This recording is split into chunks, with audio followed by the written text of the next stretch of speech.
Hey everybody, and welcome to The Void, a show dedicated to filling the void between being an employee and becoming self-employed. Most people refer to starting their own company as taking the leap, as if they're blindly jumping off a cliff and into the unknown. This show is here to help you understand that it doesn't have to be that way. As always, if you like what you're hearing on the show, please do us a favor and help share The Void with somebody else who might be wanting to start their own company. We saw an opportunity to help others understand that self-employment is well within your reach. And just as our businesses have grown organically and by word of mouth, we want this show to grow the same way. So if you see somebody asking questions about starting their own service-based business, please do us a favor and send them a link to the show. I'm your host, Mitch Smedley, and with me as always is David Hilton. Mitchell. David. What is it about this time of year?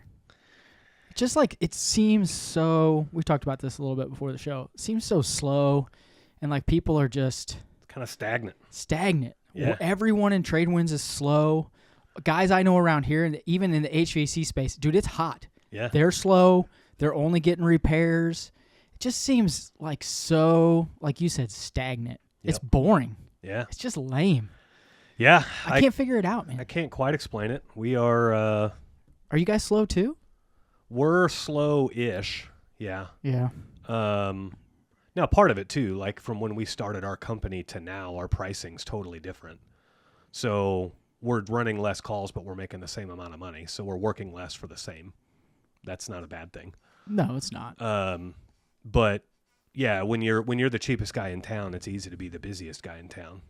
Yeah. But that's not a place where I want to be. Yeah. So, I mean, social media is divided and nasty, and like I can't even go on there anymore. The only wormholes I'm going down now is just Instagram videos about people in car crashes and comedians. Like that's all there is to that's funny. Laugh about. There's nothing good going on, man. It just seems very, very depressing. Yeah. Right now. And I don't like it. Yep. I hate it. Yeah, it's kind of a weird time for sure. It's no fun. Usually I'm in for a solid reset about these times, which is why I've been taking my vacations usually like last of July, first part of August. Yeah. So. I mean, and, we've got the event coming up. Yeah. July 26th, which is open to the public now. Yeah. Maybe I should put something on my social media about it's open to the public. Maybe you should. Maybe I should. Maybe I should do that. Hey, July 26th. Yeah. Las Vegas. Getting out of town for a few days. I'm going one day early. My wife can't go. I'm going by myself. Yeah. And I'm just going to... I can't decide if I'm going to cut loose and go crazy for one day or if I'm by just yourself? going to... I've been asking the guys in the group. Like trying to figure out who's coming early? Yeah. Like I need a partner in crime who's not bringing their wife. And everyone's like, "Oh, I'm not no, I can't." It's like, come on, guys.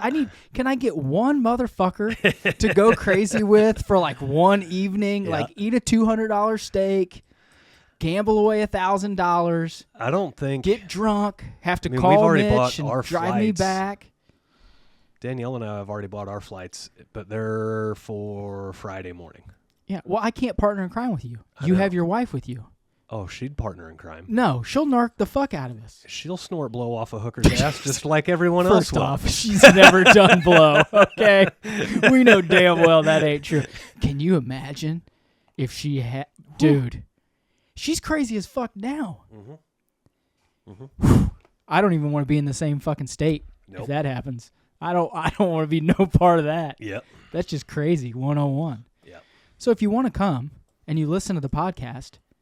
It's July 26th. Yeah. Go to tradewindsconsulting.com or winninginthetrades.com and buy a ticket. Click on events and buy a ticket. They're $200. Food's $90. We're covering the food though. That's what I'm saying. Yeah, yeah. Food's like I can't get 90 out of my head. It's actually like 110 now. Yeah. It's $110. Literally, you get all day marketing, marketing talk, spending the day with me and Mitch and the TradeWinds members. Free food all day for $100. Yeah. I checked today, Luxor, so we're staying at Mandalay Bay. Luxor is next door. They have rooms for $208 a night. Yep. That's it. Yep. Just walk next door. Yeah. That's it. Save some money. We'll sneak you into the fucking pool and the Caribbean cooler and the wave pool and all that at Mandalay Bay. Yeah. We got you. Maybe I'll do that. Maybe I'll just drink daiquiris and float around in the fucking cooler for one whole day by myself. Dave's on lap 47. Dude. And beer 13. Did you flip? Like, I'm just sunburned on the front, nothing on the back. Ugh, be That's awful. funny. I've been that. I was only that guy one time when Janine and I went to Cancun when we got married. Yeah. Like, we got drunk and just laid out in the sun for like 3 hours, and you forget how close it is to the sun on the equator. Yeah. I was fried, dude. Yeah. Fucking fried.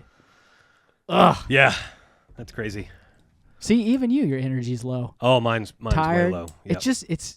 It's just floating around, man. Yeah, it's it's palpable. It's awful. It's just a bad time. I know. So maybe we got to start getting up early and drinking all day. Well, I'm thinking about doing another kind of a reset where I just cut out everything and just go like ultra clean and ultra lean on the diet. Yeah. And just reset that direction. So that's never really worked for me, but you know what does work is like 3 days on your own hunting or fishing. Yeah. Like no phone, no one to talk to, just completely solo. Yep. Out in nature. Yep. But that's usually, it's got to be at least cool out for that, me. You going to raw dog the flight to Vegas? What's raw dog? Raw dog is no sex with no condom. No. That's what I call raw dog. Raw dogging on a flight is no magazines, no phones, no headphones, silence. I don't do that. That's me every flight. You raw dog every flight anyway. I didn't even know that was a thing. Yeah. Well, I say that. The last time I was on a flight, I did watch when we went down to Florida. Was that last year? No, year before. Yeah, it was last year. We took Layla down to Florida. I did watch movies because you don't have to pay now. They just play something. Yeah. It's free. Yep. The most of the time I spent watching the stupid airplane thing over the map. Yeah. And it just shows you as you're going. Yeah. I watched that more than anything else. We're going 300 miles an hour. Yeah. Layla's like, Dad, are we really going that fast? I was like, yeah, you can't feel it. Yeah. Like, just fuck with it. Yeah. You can't. I feel like we're going like halfway through. She's like, yeah, Dad, I feel it. I feel we're going fast now. We're going fast. Just like, jeez. Janine's just looking at me. What the fuck's the matter with you? That's funny. Ugh, man. All right. What are we talking about today? Oh, I know. Today, what yeah, we're hashing out Rehash episode 2. Rehash episode 2, which is core adversity number 1 that you need to overcome in order to start your business, and that is personal finance preparation. So, if you're newer to listening to this show, the original first 9 episodes of the show, we talked about the 6 core adversities you need to overcome to be successful with your business. And after the show hit 200 episodes, we decided let's rehash those 9 core episodes. Yeah. And so that's what we're doing. And so here we are in episode 202, which is a rehash of episode 2. And so it is personal finance preparation, how to prepare your personal finances so that you can focus solely on the business. And one of the things that I want to hit on, and I don't know if we've talked about this before. I think we have. There's a show on Netflix called Undercover Billionaire with Glenn Stearns. Never seen it. Glenn Stearns is a really cool dude. They also did the same show with Grant Cardone.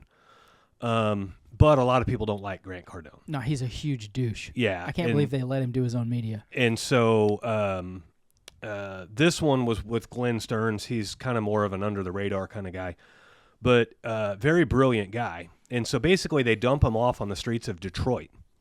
We have talked about with this. Like nothing but, I think he's got like $2,000 in an old ratty square body pickup truck, and that's it. And he has 90 days to become a millionaire. And he does it on the show. And some of that has to be fake. No, it's pretty legit. On. It's pretty legit. I'll watch it, but I'm calling half bullshit. In the early episodes of the show, there's a lot of really good nuggets in the show for how to start your own business and how to perceive things, what your perception should be on certain things. And in the early episodes of the show, he runs a budget for how much his lodging and meals are going to cost for the next 90 days. And he was like, that's hurdle number 1. I can't focus on growing a business if I don't know where I'm going to eat tonight. Yeah. If I don't know where I'm going to sleep tonight. And he sleeps a couple nights in his truck. Man, have you ever slept in a truck? It's awful. Yeah. Thankfully, it's a bench seat. Ugh. But he sleeps a couple nights in his truck. But he's very outspoken about the fact that first I got to get my essentially personal finances in order. I gotta get my lodging covered and my meals covered for the next 90 days. And so he budgeted out what that was going to cost. And I think he found lodging in like a halfway type house or something. Like it wasn't glamorous. Super cheap. 10 by 9 room. And he budgeted out for food and everything else. And that was his first amount of money he needed to make. And so he made that money. And by doing odd jobs and picking up scrap off the streets and then selling it and shit like that. Collecting cans. He actually got permission to go on this vacant property, and they had these giant tires on this property, and they're used. But he took the tires and then sold them for hundreds of dollars each. They were like big tractor tires. Those are expensive. Yeah, he took them. They gave them to him for free, and he was able to sell them for hundreds of dollars each. But essentially, he covered his meal and lodging expenses. And then there was a very pivotal moment in the show where he's like, all right, now I can focus on the business. And that's essentially the high level overview of this show is like, we got to get your personal finances in order and under control so that you can focus on the business. Because if you're worried how you're going to make, rent next week, that's going to consume bandwidth that's going to distract you from your business goals. So we need to get that covered. And I'm not saying necessarily cover it for 90 days, but we need to get your personal expenses as low as possible. And we need to get you set up to where you can focus totally on the business. Yeah. And that's what the entire personal finance prep episode was about originally. Yeah. Was you've got to have all your P's and Q's in order. Yep. So that you're ready, when the work starts flowing in and when you're ready to quit your job. Yeah. Essentially. And so some of the things to consider are credit card debt, right? There's no world where large amounts of personal credit card debt is acceptable for long periods of time. You can be the house that puts everything on a credit card and then pays it off every month and gets the points. My wife and I just bought $5,000 in airfare for free off of credit card points. Yeah. So you can totally do that. Right? Yeah, we do it at home. We do it every month. Yep. And when one of those surprise expenses comes up, like the furnace goes out or whatever, maybe it takes you 4 or 5 months to pay the credit card off. But living with high credit card debt and not having a plan to get out from underneath it is a sign that you're going to struggle in business, because if you can't manage your personal finances, business finances are more complex, and you're going to really struggle to manage those. Well, first off, if you don't have the discipline to have no credit card debt, you don't have the discipline to run a business. Right. You just don't have it. No personal credit card debt. Yes. Yeah. We're not talking about business debt. Yeah. You do not yet have the skills it takes to run a business. Yeah. It's literally that simple. Yeah. So if you need to go Dave Ramsey or something like that and do the debt snowball thing and get out of debt first, that's great. Do that. Right. Yeah. It's even, I don't want to interrupt you, but it's even more important now. Mm-hmm. Like interest rates are high on homes. Mm-hmm. Like everything is more expensive. If you start that snowball downhill now, not the snowball to get out of debt, but now you are in way over your head very quickly. Yeah. Like you need to, business aside, you need to cut that fucking card up and get out of that cycle. Yeah. The credit card one is the biggest because that's unsecured debt. There's nothing that you bad could, debt, 100%. Yeah, it's not like vehicle debt. Vehicle debt we'll talk about in a second, but credit card debt, it's not like you can sell the asset to pay off the debt. No. You can't sell last week's Grubhub. No. You can't sell last month's Kenny Chesney tickets. First off, if you're using Grubhub every week, stop. Yeah, no shit. It's already expensive enough to eat out, and then now you're paying someone, what is it, $10-15 to bring it to your house? Yeah. Dude, you could eat on 3 days of beans and rice for that. Like, what are you doing? I was listening to Alex Hermosi. Yeah, I know who he is. He I don't know a lot of the people that you bring up. I know that guy. Yeah, phenomenal dude. Yeah. Very smart. He said his accountant brought it to his attention that he ate at Chipotle 500 times in 1 year. Holy shit. And Alex is a very, like, he's big into fitness. He's jacked as fuck, right? Chipotle's not bad for you. No, Chipotle's... per se. It's okay for you. A lot of weightlifters like Chipotle because it's the right kinds of carbs and it's the right kinds of proteins and everything else. Yeah, and you can pick and choose what you're eating. Yeah. And so his accountant was trying to give him a hard time, like, dude, 500 times at I wonder what the number was. Chipotle. I don't know. I mean, $12-15 every time you go. I was going to say $12.50 times 500. And Hermosi, he was fairly successful, like getting into success at this time. And he was like, dude, that's cool. Like, I like to see that. Because he was able to show value of like, I pull up, they make it, I leave. I don't have to grocery shop, so that saves me time. I don't have to prepare it. That saves me time. And I'm able to like eat on the go or whatever. And he was like, I can make a sales call and earn $500 over that hour. But it would take me an hour to eat lunch by the time I like went home and made it myself or whatever. And so like, I'm okay spending the $10 on lunch if it allows me to make the $500 on the sales call. Yeah. And he was like, but a lot of people short side that and they say that as an excuse and then they never make the sales call. Yeah. They just sit there in their office and go through Instagram. Yeah.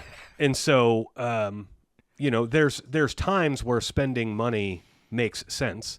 But carrying high credit card debt is not good. And are you tired of complex and high credit card processing fees? The Void Podcast has negotiated exclusive rates for the Void listeners. This program's tailored for trade businesses like yours. And if you're using House Call Pro, switch and you can expect to save $80 for every 10,000 you process per month. Don't let high processing fees drain your profits. Visit empowerpayments.com/the void or call us at 913-423-1265 now and unlock your savings. Like vehicle debt is another type of debt that you need to kind of examine. Ultimately, you just want to make sure you're not upside down in your car before you start your company. And no huge payments. Even if you're not upside down, say you're, on the right side by $10,000, but it's an $80,000 car. Yeah, if your payment's $2,000 a month. Yeah, if you're paying $900, $1,200 a month, that's a problem. Yeah. And so you want to examine, selling the car, getting out from underneath that loan, and then driving a clunker. I say clunker, but driving You mean reasonable. A budget-minded, reasonable vehicle. Yeah. That's smart to do. Because, again, when you go from W-2 to self-employed, you lose your ability for credit. You lose your consistent expected income, right? Because now you got to hunt for income every day. Yep. And so you don't want to drive a clunker that's going to break down on you, but you don't need to drive the best of the best of the best. Yeah. If it was like as a business example, you maybe don't need that brand new Transit. Maybe one with 50,000 or 60,000 miles is just fine. Yeah. Yeah. For buying a vehicle for the business. Yeah. Well, it's an easy comparison. Yeah. Right. Yeah. I will say a lot of people get hung up on vehicles for some reason, like they have to have a new one every 3 years. They have to have the biggest and the best. And I have always, me, I have always viewed vehicles as a loss. Like it doesn't matter what it is. In my mind, unless it's a classic or a supercar or something that's going to at least hold its value, I view them as a loss. Mm-hmm. So we hold on to our shit till it's dead. Yeah. And we don't care. Right. I mean, but for some reason, people get hung up on, I got to have the newest. I got to have the biggest and the baddest truck. I got to have, whatever. Yeah. And that's just, it can be, and I'm not saying you're a bad person if you do that, but it can be a trap. And if you do run into hard times and have to offload that thing, you're going to be pissed. Yeah. And you're going to be upside down when you unload it. Yeah. Right. And that's, it's just not healthy biggest finances. Thing is maintaining awareness for where you're at. If you're upside down on the vehicle, you want to handle that before you start business. If you're right side up in the vehicle and you don't have any other large bills, then maybe you can keep the vehicle. But just know that you might have to sell it for capital in the future. Yeah. But you can only do that if you're right side up in it. And right? like we talked about in the original episode, it's a reevaluation, not a get rid of. Yeah. Before we get too far away from credit card debt, I watched that today. Just making my notes, all that stuff. When you were talking about credit card debt, you were saying, I can't remember exactly what you said, but it was very poignant, and you looked right at Marcus. like right at me. Oh, I like did. you could see it was the dad look of, I know you have credit card debt, you son. You know what I mean? Yeah. I was like, it made me laugh out loud. I was That's like, funny. oh, I never noticed that before. That's funny. It was funny. Yeah, the vehicle debt is something to take into account and evaluate. It doesn't mean you can't have vehicle debt. You just need to examine that before you go. And like when I started my plumbing company, I was driving an $800 Ford Ranger, single cab, short bed, 2-wheel drive. The Danger Ranger, baby. Yeah, roller windows. AC didn't work. It wasn't automatic. But So it wasn't even a fun Danger Ranger. no, no, it was scary as hell to drive in the snow. That God. was the most dangerous vehicle I've ever driven in the snow. A Ford Ranger doesn't even have enough traction to overcome its own wind resistance at 60 miles an hour on a snowy road. No. Like, it'll start spinning the back tires just trying to go faster. We had one in Warrensburg when we hired our first salesman. Mm-hmm. We bought him. It's so dumb. It was like a dull purple extended cab Ranger and put air design on the side of it and everything. Dude, I almost crashed that thing like 5 times because we would rotate vehicles around. Hey, I'm going home early. I'm doing this, whatever. And we all drove, everything. In the rain, seriously, almost 3 times. I was sideways on I-70 2 different times doing 65 miles an hour. Yeah. I don't know how that thing didn't get totaled. It is crazy. They were junk, man. But, prior to that, I had nice cars. Prior to that, I had a 2000. Now this was, let's see, I bought it in 2015. I think I sold it in 2018 as I started preparing for our company. I thought you were going to go way back to like the Dodge Magnum. You thought you were cool with the station wagon. No, a lot of power. No. I had a 2015 Mustang GT that was built and fast and rowdy and all kinds of fun. I had forgot about that thing. Yeah. Yeah. And, I sold it when I started posturing for my own company. Yeah. And it took me 2 years to get out of all personal debt with the exception of my mortgage before I started our company. Yeah. And that's where we were before I started my company is I got out of all personal debt with the exception of the mortgage. And all cars paid for, no credit cards, no nothing. And so I had to work for other people for that 2 years getting out of debt. Yeah. And then once I was out of debt, I was free and clear.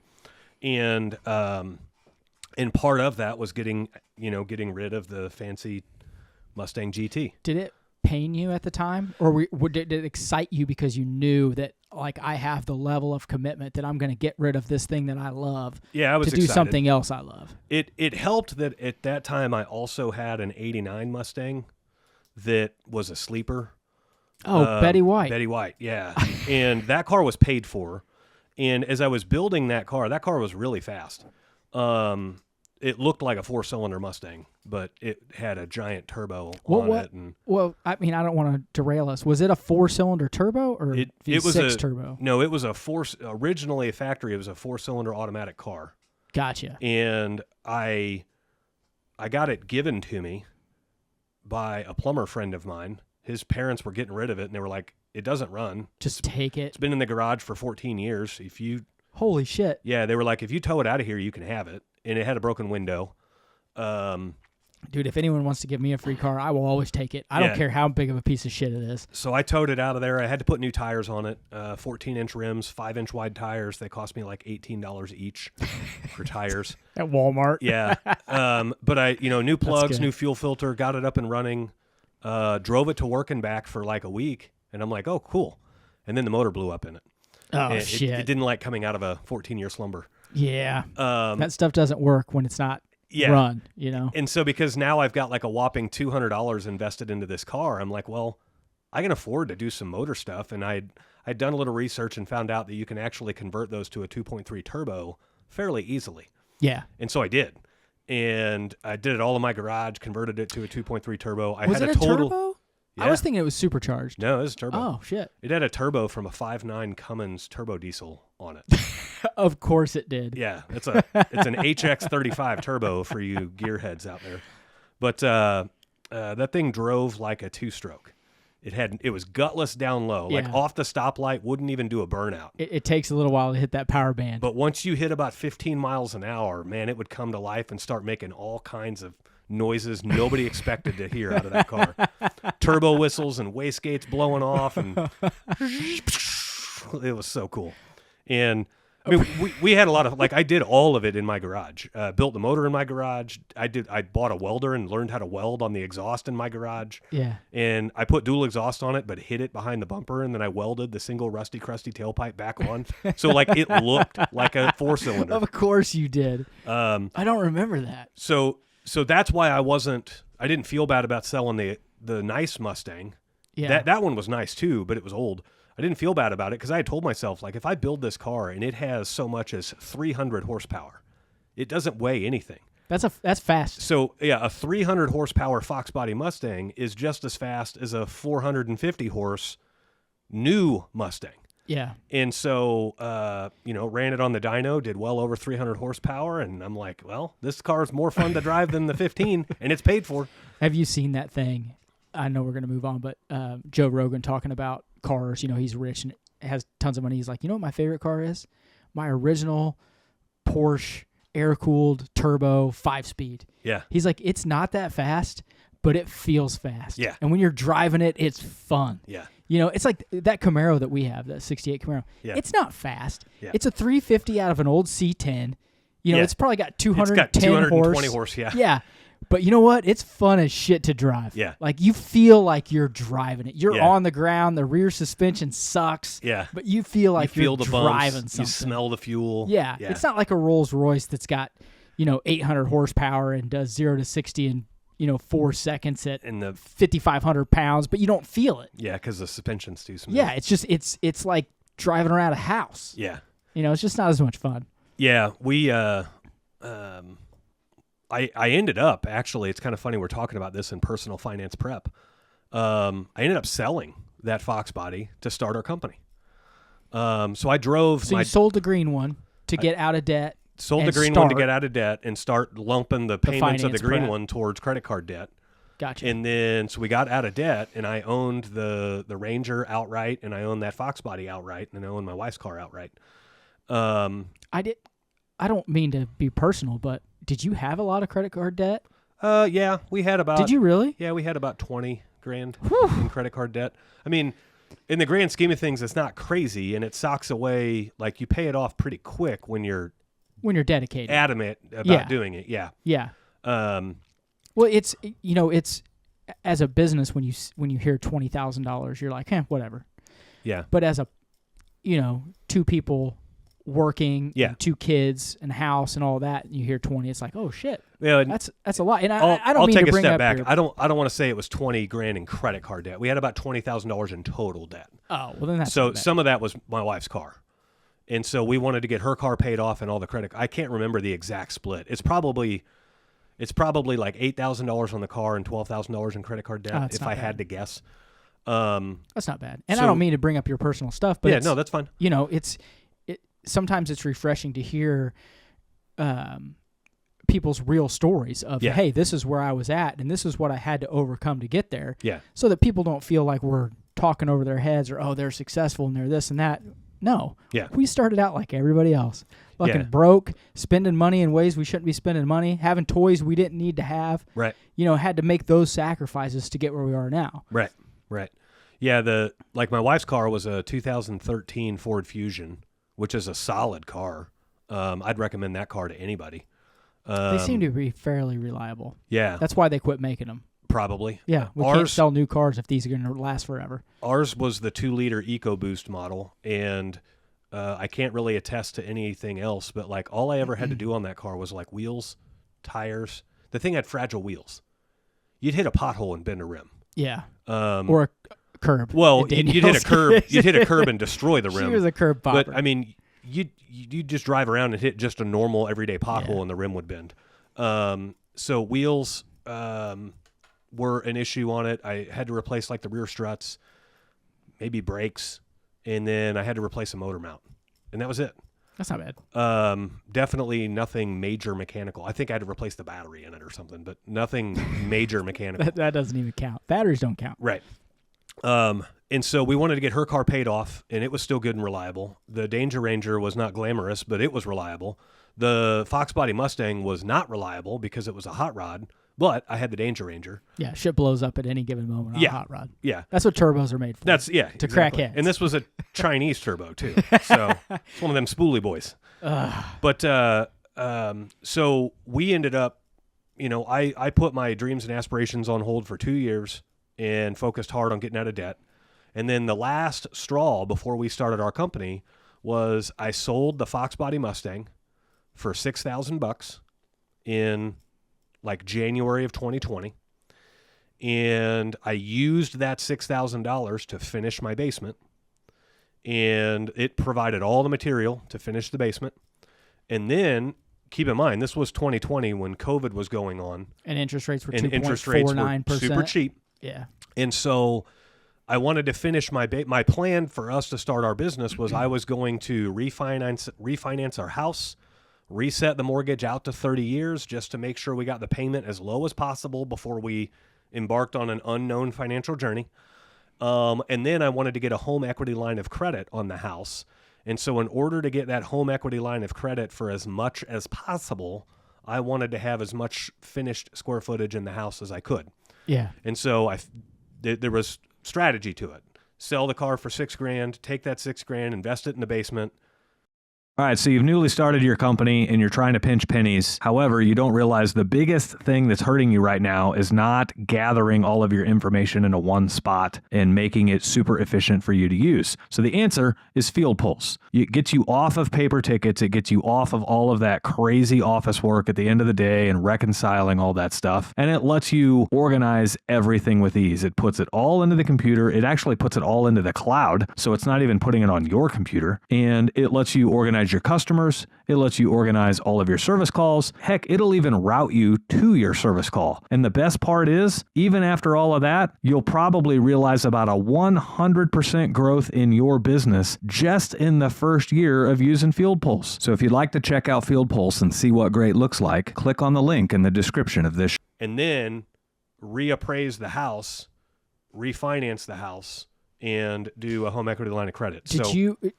Did you end up refinancing the house and then getting a HELOC on top of it at the same time? At the same time, okay. Yeah. And so, and I want to be clear here. I did not do a cash out refinance. It's not like I owned a $400,000 house that I only owed $200,000 on, and I cashed out $100,000 of equity, and then started my mortgage again at $300,000. Yeah. I didn't do that. I did a home equity line of credit, which means it's a line of credit on the gap between what you owe and what the house is worth. It's a line of credit on the equity up to 80%. Up to 80% of the equity you have in a house. Yeah. For simple math, if it's a $400,000 house and you have $100,000 worth of equity in it, they're going to give you $80,000. Yeah. In a HELOC. Yeah. Up to. And actually, I think that's a little down now. I don't even know if they'll go as high as 80 anymore. Yeah, the loan to value ratio they won't exceed is 80. So it all depends on how much your house is worth and how much you owe. Do you remember what that interest rate on that HELOC was? Yeah, so we we didn't know, we didn't time this. This was just luck. Luck is where preparation meets opportunity. We were preparing to start the business, and then the opportunity to refinance came along, and so we do it. And again, this was COVID. Yeah. This was the spring and early summer of COVID. And so I think we were in the low twos, and we still have that rate today. Well, you have it on the house. Was the HELOC the same interest rate? I think the HELOC's like a half a point higher. Half a point higher. Yeah. So I looked today when I went back and watched, because we talked about if you have no other choice, refinance your house and push that date out further to lower your house payment. Well, now you can't do that. Interest rates are 6.5, 6.9. Yeah. It depends on what your current rate is. Like, it's something you want to look into, but it might not make as much sense today as it did 5 years ago. Yeah. Now, I will say the HELOC option is still a pretty decent option. Like, you can go to Bank of America and get a 6-month HELOC at 6.4. But you're not refinancing the whole house. Say it's only for $40,000. Right. And you're only paying interest on what you actually pull out and use. Right. So it's really not any worse than a car loan was back then. Like, you could get car loans back then for 7-8%. Yeah. And then even after the 6 months goes by, it's still at 8.4. Yeah. Like, I wouldn't mind paying. Like if I had to get my ass out of a bind and get $40,000, I'd take the 8.5%. Yeah. You know, that's not a big deal. It's still an option. It's just not as easy as it was before. Right. It's a little more painful when you're writing those interest payments. You know what I mean? Yeah. Yeah. So we looked into the lower interest rate then, but we had also lived in our house for about 10 years at that time, 8 or 10 years.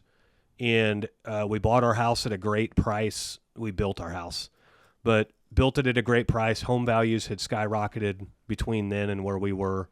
And so like all the things kind of aligned for us there.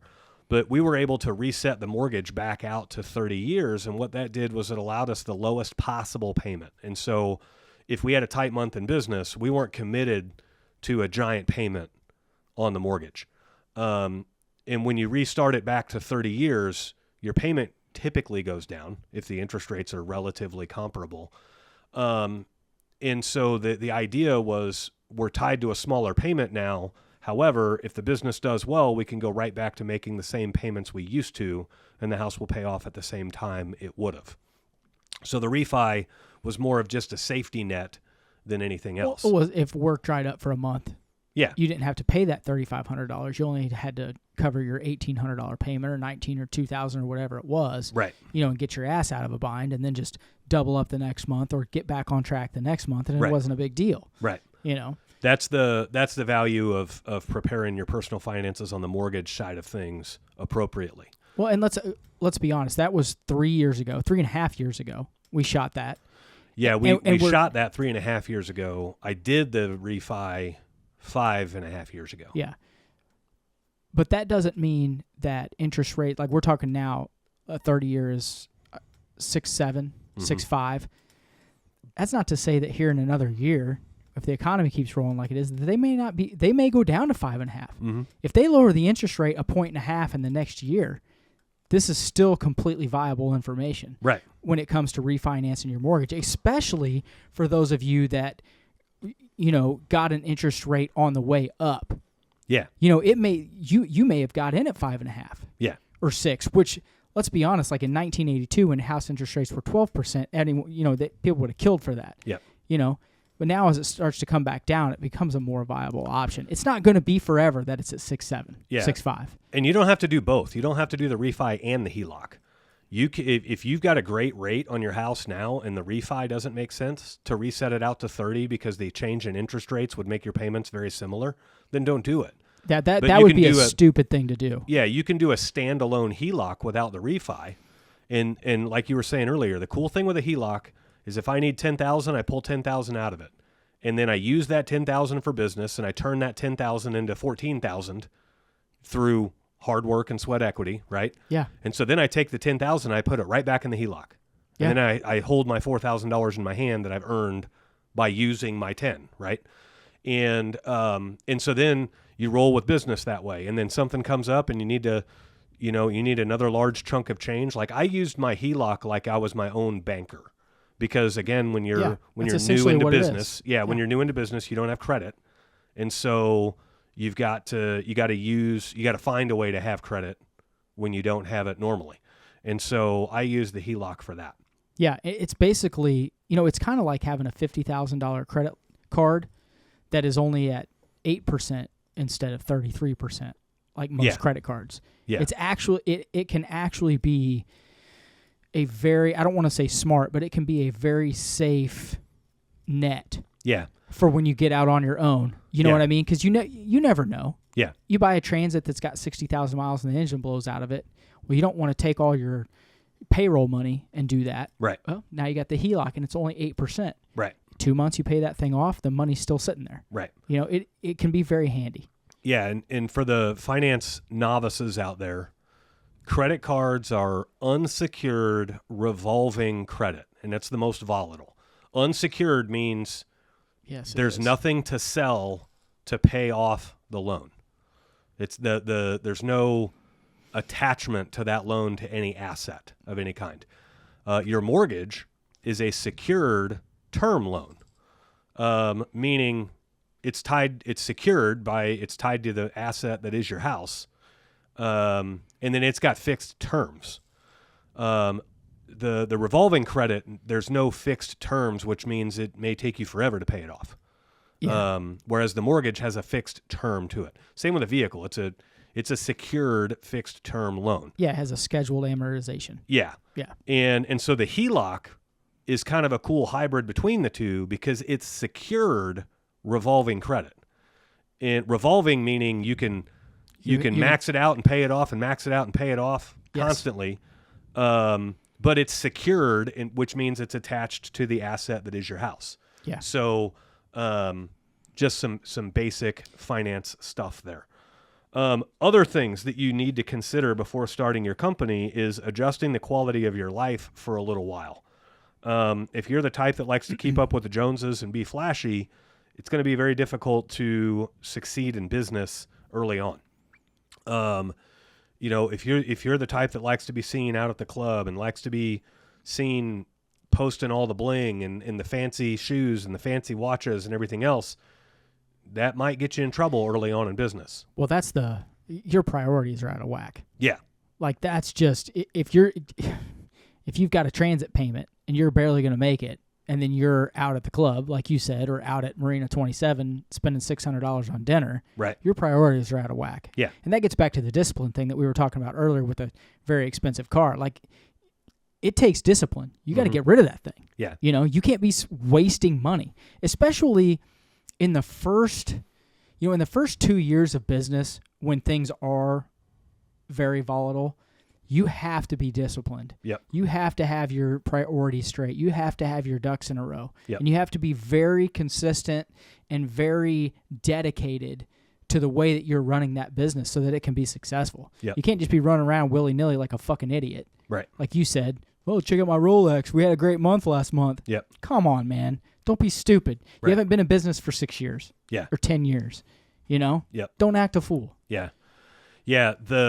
The personal finance status is going to be a pretty good indicator as to whether you're expected to be successful in business or not. And so if you're really struggling in that area, you definitely got to hone that down first. And I mean, that's the cool part of this show is I started my business 5 years ago. And it was 7 years ago that I started getting out of debt in order to start my business. And I spent 2 years to do it. And so it's not like I did all of this overnight and like 1 week I got out of debt and the next week I started my company. Like, don't think it happens that fast. I sold my flashy car 2 years before I started my company. And I sold my other car in order to start my company. And so there is things that you have to give up in the short term. Yeah. So, well, you have to sacrifice. Yeah. And then once you get the business to a healthy, stable, somewhat predictable level, then, and you have systems in place, which are coming in these later episodes of these core episode rehash episodes. When you have good systems in place that help ensure predictable levels of income and predictable expenses and everything else, well, then you can start opening back up and enjoying some of the finer things in life. Yeah. But you need that predictability. You have that predictability right now with your employer or your employment status, right? I was a plumber and I started a plumbing company, but like as a plumbing employee, I can go get a job tomorrow as a plumber. Oh yeah. Like everyone's looking for plumbers, right? You could literally go out tomorrow and get a job and be making $170. Yeah. And so it's on commission. So the reason I'm saying all that is like when you have that kind of security in a job, buying a car on payments is not a foolish thing to do. But when you don't have that kind of security in a newly started company, then those types of purchases become foolish. Yeah, I was kind of hoping you would go that way because that's kind of the way the original episode went. It was, why do you have to, have all of these things done and in order and prepped and all of that? It's because when you quit your job and you don't have those W-2 earnings anymore, you're in trouble. Yeah. Like you can't just go to the bank and get a car loan. Right. You can't just go refinance your house. Right. Like you can't get a personal loan. There are no options. You have no W-2 earnings anymore. Right. Which means you have to either have a significant amount of savings or have everything lined up in order so that when you do hit those lean months and there's not a ton of money coming in, you can still cover all your bases. Right. You can't have credit card debt. Can't have a monstrous car payment. Right. Can't have a huge house payment that you can't make. Like Yeah. you have to be prepared because there will be a couple of lean months in those first couple of years at a minimum. Mm-hmm. Mm-hmm. You know, it's crazy how quickly, and we talked about this in that episode, how quickly the bank will cut you off. Yep. When you don't have a W-2. Right. I mean, it's like a fucking guillotine. Yep. It's over, man. Yeah. No more borrowing. So when I started, and we're going to get a little bit more into this in the next episode 203, where we talk about business finance preparation. But I'll give you a little bit of a teaser now. So I financed my first van, mainly because I didn't want to spend all my wad of capital on the van. And I didn't want to be broke, right? I didn't want to have a van but be broke. I wanted to conserve the capital. So I financed my first van, but I had to do it before I left my W-2 job. Yeah. Because if I left my W-2 job and then went out to finance the van, the bank would be like, no. Yeah. And so I had to go into the bank at my W-2 job and fill out all the loan paperwork, and they approved me. And then after I bought the van, I put in my notice. Your 2 weeks notice. So, I did, we kind of had gone into that, and just to give another teaser, like you said, I went and actually did a little bit of research. Once those W-2 wages are gone and you've started out on your own and you're only in that first year or first 2 years, if you guys have started your business, okay, and you don't have those W-2 earnings and you didn't have your prep done and all of that, and you're needing business loans, the ones to look at are SBA loans, and that's just through the Small Business Administration if you need something. Okay, online lenders are fairly flexible. They have what they call a CDFI, which is a Community Development Financial Institution loan, because they get grants and they are trying to loan that money out for small businesses to start up to grow communities. Those are just a couple of examples of places to go if you did get the cart before the horse and you weren't quite ready yet. Yeah. And I mean, there still is that weird abnormality in today's society where it's easier to get a $100,000 student loan for an education that might not earn you shit, but yet getting a business loan for $40,000 to start a business is very difficult. Yeah. And so, and the CDFIs are kind of built for that. Yeah. They are really, I will say this, and this isn't a race or political thing. If you're brown in skin color, it's easier for you to get those. Yeah, your minorities and protected classes definitely have an advantage on the SBA loans. Yeah, so if you didn't know about that and you're brown, dude, get a loan. Yeah. I'm giving you, it is a lot easier for you. Right. So take advantage of it. Yeah, it depending on race, depending on sex. Women-owned businesses can qualify for those also. Yeah. If you're a veteran, that may change your status there. And also if you have disabilities, that may change your status there. Yeah.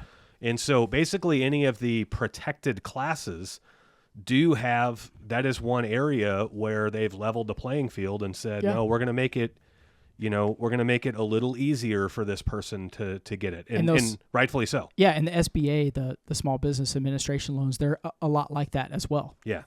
So look into it. I mean, and if you're white, look into it anyway. Yeah. Oh yeah. Yeah, totally. I'm not throwing white people under the bus here. You're fine. Look at it too. Like there is some seriously good, short-term loans for businesses that are coming off of the grant system. I guess is what and I know they're not grants, but I don't know exactly what they're called, but those are a couple places to look if you do need some money and you started out and you weren't quite prepared. Yeah. Yeah.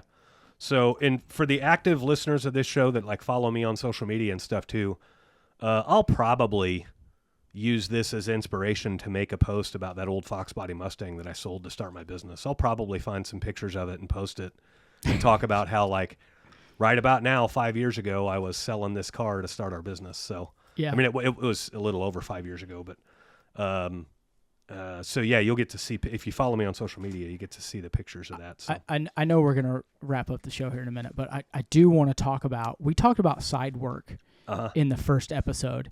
And you and I have varied differently. There were a bunch of comments on the side work deal like, hey, no, I do side work, this and that, blah, blah. Yep. I am still a big fan of doing side work, quote unquote, the right way. You know, don't be stealing from your boss if you're still at work, but do every side hustle you can do and sack away as much cash as you can. Yep. Have your views changed on side work any since then? It's been 3.5 years. Yeah, not really. And so a lot of people misunderstood my views on side work. I don't mind side work at all. A lot of people thought I hated side work, and I don't mind it at all. I allow my current plumbers to do side work. I don't mind side work at all. I just want it, like, side work is a great way to earn extra cash to get your business starting off the ground faster, right? Or to pay off debt quicker or whatever. Yeah. However, there's a lot of people that think side work is preparing them for the disciplines needed in business, and that's where it's not helping you. And so what I mean by that, they are not the same. Yeah, what I mean is your traditional side work customer is not a traditional customer. The side work customer knows they're getting work on the down low. They know they're getting work on the cheap. The expectations are totally different and everything. And so, like, do all the side work you want. Don't think that it's helping you prepare for delivering mentally for being a business owner, a certain customer experience or a certain sales process or anything like that. It does generate money, and if you're going to do side work, generate the money and then use it wisely, right? But don't think that because you've served 50 customers on the side work style that experience is going to directly correlate to your first 50 customers when you're a legitimate business. Because when customers work with a legitimate business, their expectations like triple over a side work business, right? Yes. People doing right. side work, all that, like, you hear this all the time. You know, oh, I had a guy that was going to cut down trees for me. He just does it on the side. I went ahead and paid him in advance and he ghosted me. Well, that's the kind of customer you get when it's side work, right? Can be. Whereas when you're a legit business, it's totally different. Those customers want the work done before you collect the money. They want to make sure you delivered on every promise you made. They're going to run your name through the mud. Like, because you're a business, they can run your name through the mud. But when it's side work, what are they going to say? David took me for money. Like, there's no business to shame there. And so, that's probably been one of the bigger confusing pieces along the way is people think that I'm against the side work, and I'm absolutely not. It's just use it for what it is. Well, and it doesn't prepare you as well as you thought. Yeah. You know what I mean? Yeah. And shameless plug here. If you are doing side work and you want to look a little more professional, TradeWinds has a phone app. Yeah, it's $5. It's not even $5 a month. It's $9.99. Oh, it's $10. It's not even $10 a month though. No, it's $10 and you own it. If you want to be able to bid jobs accurately, get the app. If you want to be able to invoice from your phone, either through text messages to someone, to your client, or through email to your client, get the app. You can literally invoice straight from the app. It's the JobWins job calculator. TradeWinds job calculator. What did I say? You said JobWins. The TradeWinds job calculator. It's on Google Play and Apple. We've sold like 10.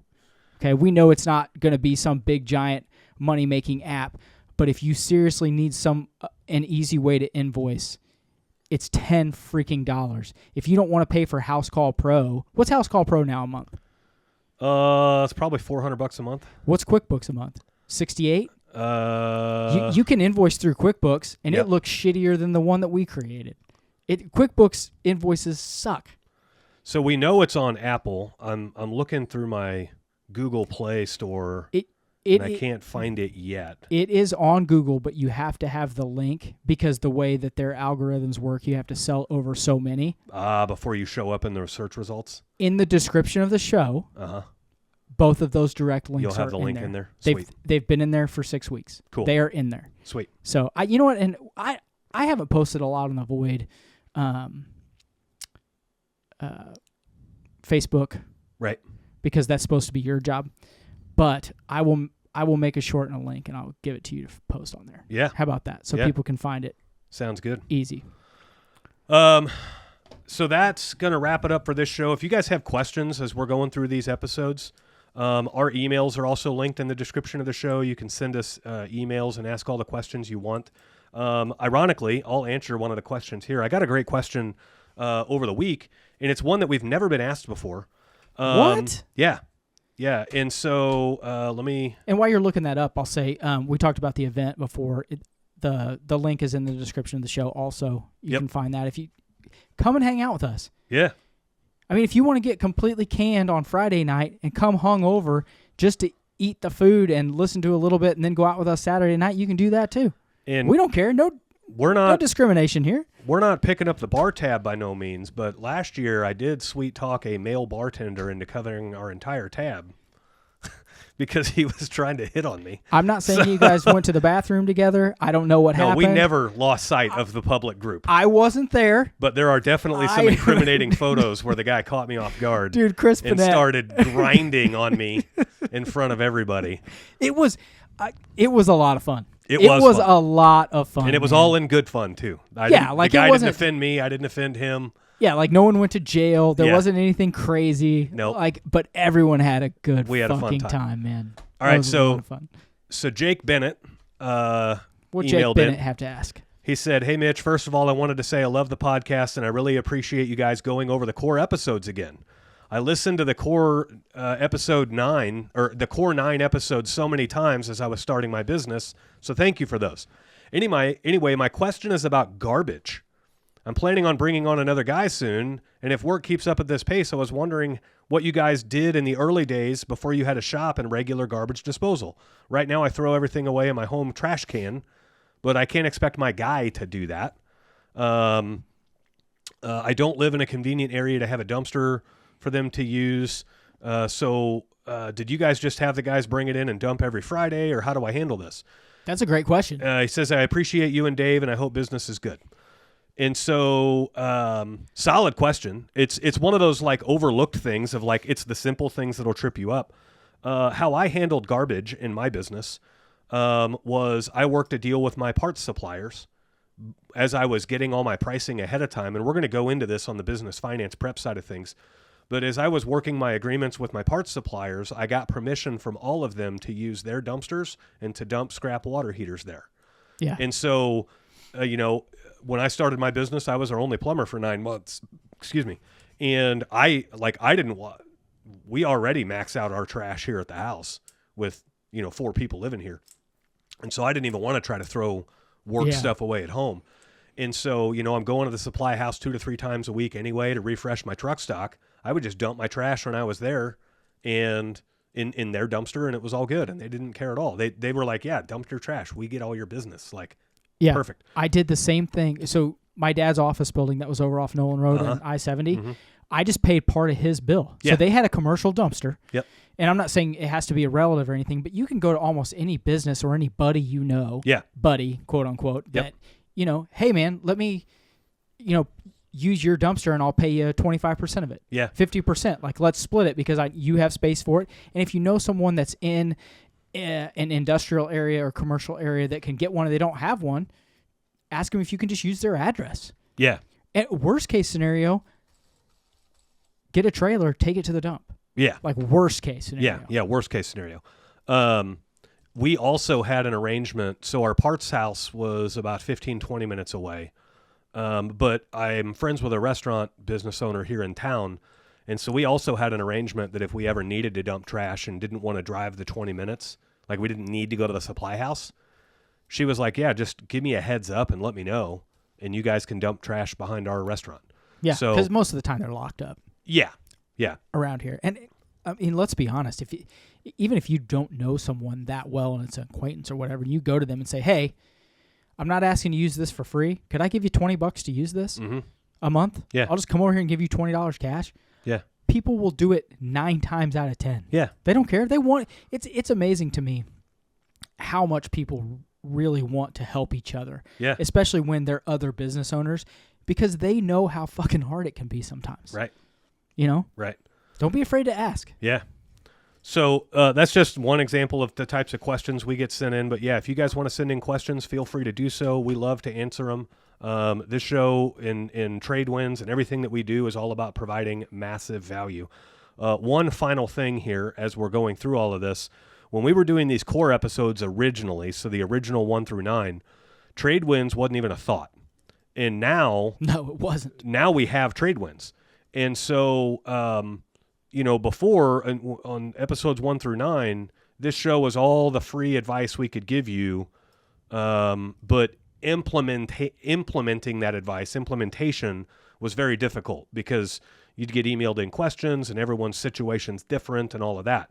And so now we have Trade Winds where if you guys would like to pay a monthly fee, you can join Trade Winds and get full access to all of this advice and more and implementation. And there's a private Facebook group with tons of other business owners on it that will, share all of their advice and what they do to solve problems and everything. And it's a really neat resource to have that has kind of spawned from all of this stuff. Yeah, and we stay, I don't think I've ever said this on the show because we just don't like to give out a whole lot of information about that. But like we stay between 45 and 50 members in that group. Like we've never been more than 50. Yeah. But the value that the other guys that are in that group can give you trumps anything that Mitch and I can give you. Yeah. Yeah. Like we're let's be honest, we are great coaches. We have a very passionate heart for teaching and getting everyone on the right path. But dude, there are guys in that group that will literally spend hours of their own time answering other guys' questions about, hey, what do I do with this? Because I think a lot of them, like I was saying before, business owners see the struggle that other business owners go through, and they're more than willing to help. Yep. More than willing to help. Yeah. It's a great community. It's kind of like parents, right? I can tell my kid not to do something or to do something, and I'm going to get friction because I'm his dad. And that's what dads are supposed to say, right? Especially your kids. Right. But you can tell my kid, you, David, can tell my kid not to do something or do something. Smack them in the side of the head and be like, dude, what are you doing, They man? listen, right? And it's part of it's just because when you're in the position of authority, people have a predisposition that of course you're supposed to tell me that kind of thing, right? And so that's one of the cool powers of Trade Winds is you're going to hear like what David and I would say to do, but you're also going to hear what other guys are actually doing. And they're telling you the same shit and it carries more weight. Right. They're largely telling you the same thing. It just means something different from somebody that's at your level instead of a couple steps ahead of you. Yeah. So super proud to have that group. But as we continue to roll through these rehash of the core episodes, this is going to go through probably episode 210. We're gonna email keep rolling them, man. Yeah, keep email in them questions and keep clicking them off as we go, and we will keep rolling through these. They're probably a little bit more efficient as we go, and some things have changed a little bit, but that's part of why we wanted to rehash the original core. So until next week, guys, we will see you later. Next week's episode will be on business finance preparation. So, all right. Love you. See you.